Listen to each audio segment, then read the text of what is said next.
Harry Kane. What do we know about Harry Kane? Bayern Munich have made an offer to Tottenham for Harry. Sources close to the German club have confirmed this.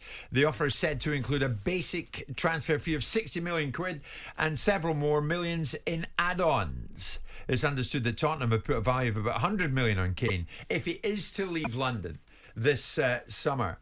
Let's get more on this from the German perspective on it. The German football broadcaster, highly respected writer as well, Constantin Eckner, joins us live. Constantin, good morning to you. I take it it's headline news out there, right? It is. I guess so. I mean, it took some by surprise, I guess, because Bayern weren't that heavily linked with Harry Kane recently, at least. I mean, they were linked with him to him last summer, but that died down, and there weren't many reports about it. But Bayern put it through their channels. Basically, it didn't make an official announcement, of course, but they put it through their channels that they made a first offer to Tottenham. Also, what they also saying now, not officially, but through the sources that get in touch with the media, is that they have an agreement with Harry Kane in principle, which is, of course, their way of saying that it's now for Tottenham to agree to some kind of deal. They may improve the offer because £60 million is far too low, and I think they know it, but it's like kind of the old negotiation tactics, right? You start low and try to settle in the middle. Aha, okay. Constantine, we're hearing that for the first time then. You're telling us that Bayern Munich claim they have an agreement in principle with Kane himself. Yes, that's what they are putting through their channels to the media now, is that they have an agreement with Harry Kane. In principle, I mean, of course, there might be some finer prints to make or some finer points to make, but that's what they are saying. They had talks with him last summer. Of course, at that point, they noticed that they won't get a deal done with Tottenham, and it was pointless to pursue a Harry Kane transfer. It would be a waste of time, basically. But now they are feeling very confident that they can get something done. And of course, I mean, when they put something out there, it's also their way of putting pressure on Tottenham, because Tottenham, they want £100 million. It might be a bit too high for a player who's entering his final contract year. On the other hand, it's the England and Spurs captain, so of course there's also some value in terms of like who Harry Kane actually is and represents. And it's now up to the clubs to negotiate something. And of course, Harry Kane can still change his mind and say, I want to chase the Premier League record and I want to go to Manchester United, for instance, or something. That's interesting, Constantine. Danny Murphy's alongside Simon and myself. I mean, Danny, that suggests, doesn't it, that Kane is seriously open to leaving London and going to Munich. If it's true, I'm really pleased. I think it'd be a wonderful move for him. It'd be a new chapter for him, playing in a great league for a team that's full of quality.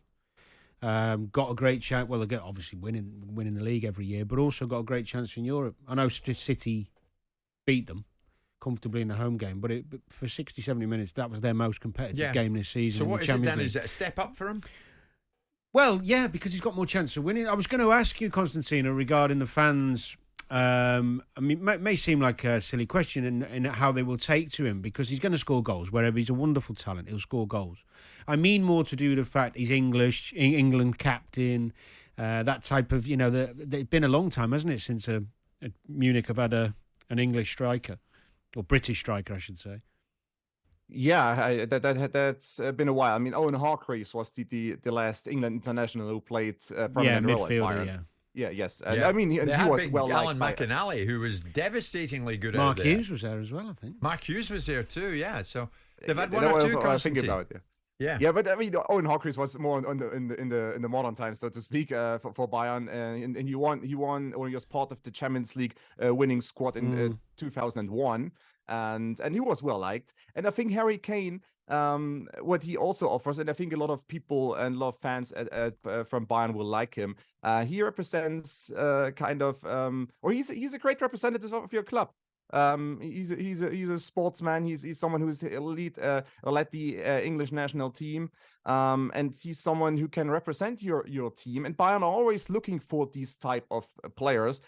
Be it someone like Leroy Sané with his background, be it someone like Thomas Müller, who's a true Bavarian, basically someone who's born and bred in Munich or close to Munich at least, and Harry Kane also. I mean, I could see him be on a lot of advertisement walls in Munich and across Germany, wearing the Bayern Munich jersey, because like, why not? I mean, Harry Kane representing your team, that's something I think a lot of people would accept, and that he's English. I don't think anyone these days, any Bayern fan other than maybe some old folks who are behind the times, would actually care about that he is from England or from Britain.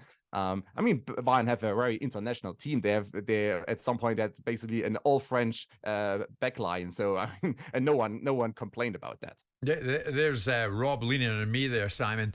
Oh, what an arrogant question. Is it a step up to Munich? Of course it is. Bayern Munich are a huge club, easily top 5 in the world. Yeah, I think that's right. I think that it is a step up in terms of opportunity, because they're a Champions League football club. They're the champions of Germany. They're one of the legacy football clubs. So it makes sense, doesn't it? Well, it makes sense if you take it from that standpoint. Again, getting into the head of Harry Kane, first of all, I'm surprised to hear that they would have agreed anything with Harry Kane, because I'm not entirely sure they've been given any permission to talk to Bayern Munich. So come on. I understand that, but we're talking about what his agents may do and what the player may do, and they're two different things. What his agents may agree in principle still requires the player to step in and say, well, I'll actually take that move, because whilst I understand your point, but I still think there's many a twist in this.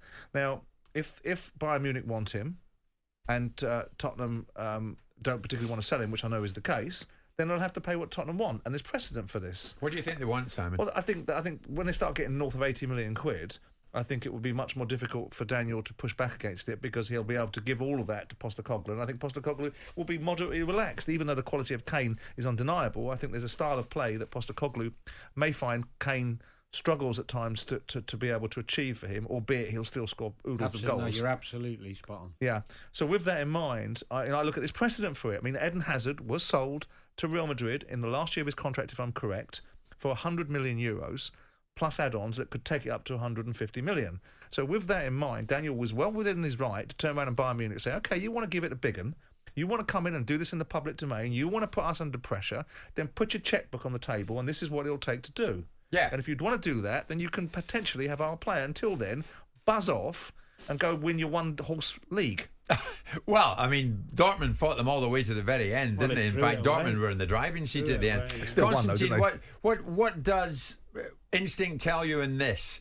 What do you think? Can you second guess it for us about Bayern's thinking this morning? I'm having still a hard time seeing that transfer going through, because like Bayern were also somewhat confident about Declan Rice, and then they dropped out of the race when they noticed that they had no chance. I think there's a much higher probability to get Harry Kane, because they have talked before to him, because he is in his final contract year, and because he's someone who I think who wants a trophy or wants to win trophies, and especially maybe internationally, most importantly, I guess. And so I don't really think he cares about the Premier League goal scoring record. I think individual records are not that important in football. Winning trophies, winning the Champions League is much more important to your legacy as a player and to you personally. I think these records, many people don't really care about them. And I think Bayern are somewhat confident that they can get something done, because they, as they at least say, is that they are kind of in agreement with Harry Kane. Yeah. It would be much more difficult if they just offer Tottenham a sum of money, and then they also have to negotiate from basically from scratch with Harry Kane. If that's not the case, if there's actually truth to this, to this now story that they have an agreement with Kane, then I think they are feeling much more confident, because in the end they can push something, right? They can push the price maybe a bit down, and at some point Spurs have to agree. Otherwise, it goes down to the wire in the transfer window, and Spurs have no chance to sign a replacement for their new incoming head coach. Okay, Constantin Eckner over in Germany, thank you very much indeed. So Bayern Munich very much in the mix at the moment for Harry Kane. Jim White and Simon Jordan. Monday to Friday mornings from 10 on AM, on DAB, via the talkSPORT app and on your smart speaker. talkSPORT.